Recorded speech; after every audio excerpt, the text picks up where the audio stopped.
What does community service mean to me? My name is Samuel Moore, and I've grown up in the small town of Moweaqua, and I love it. We have a great community that cares deeply for the people and does its utmost to help others. From our small business owners who organize community events each season, the Lions Club supporting local initiatives, to the local education foundation who sells tickets to our school's basketball and football games, and the churches who organize the town food pantry. People in this community care deeply about the people and the place. Unfortunately, our community, and many others like it, are facing hard times because of decreasing populations and shrinking budgets.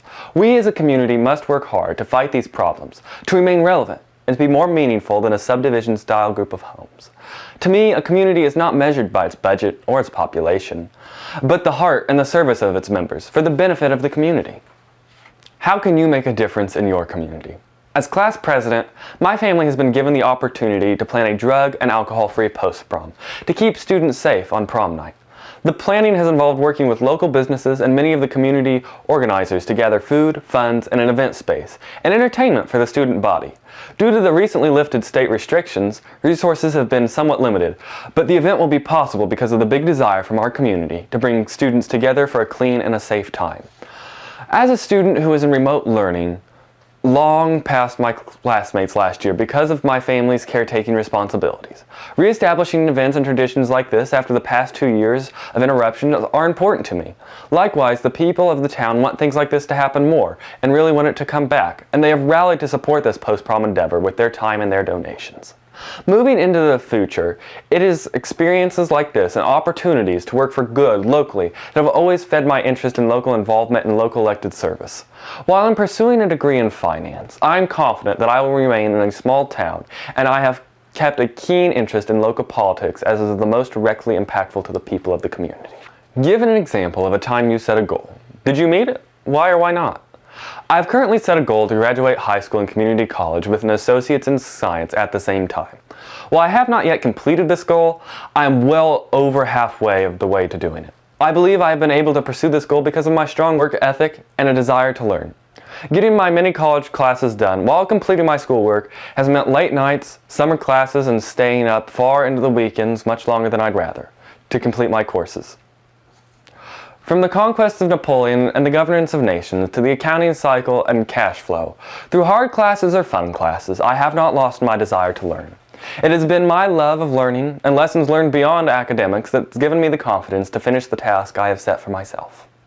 Have you ever been to Washington, D.C. before?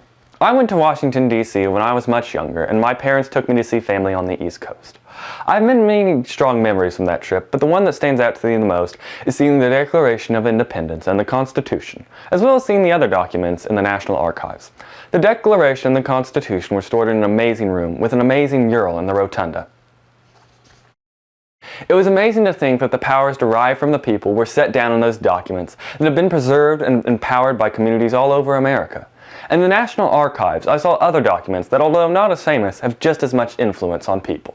From Lincoln's letter to the town of Gettysburg announcing the federal placement of a cemetery there and his sorrow for its necessity that would later lead to a much more famous speech, Ike's signature on the statehood of Alaska, which formalized all of the communities and towns in Alaska as American homes, and many other documents like these. I also do remember driving by the Capitol building and wondering what was being debated. It was amazing to think that our elected officials were determining the policies that would affect us for a lifetime. Why do you feel you would be the best candidate to represent your cooperative on the Youth to Washington tour? While I am sure there are many young people deserving of this opportunity more than I am, I request that you consider my application. I feel this experience would have tremendous value for me. I can only assume that an electric cooperative is, as the name implies, a gathered collection of providers that represents numerous communities from different geographies and sizes, and provides a universally uniform service in the form of electricity, something that communities need necessarily.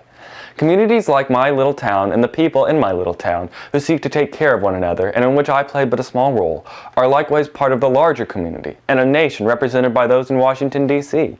that have an expectation of universal and uniform representation.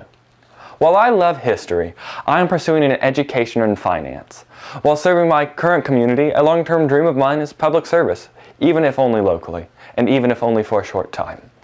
More accurately, especially locally, as all representation is inevitably impactful locally, while Washington, D.C. can always be toured in some small way, I would like to be a representative of my community in the nation's capital, however temporary.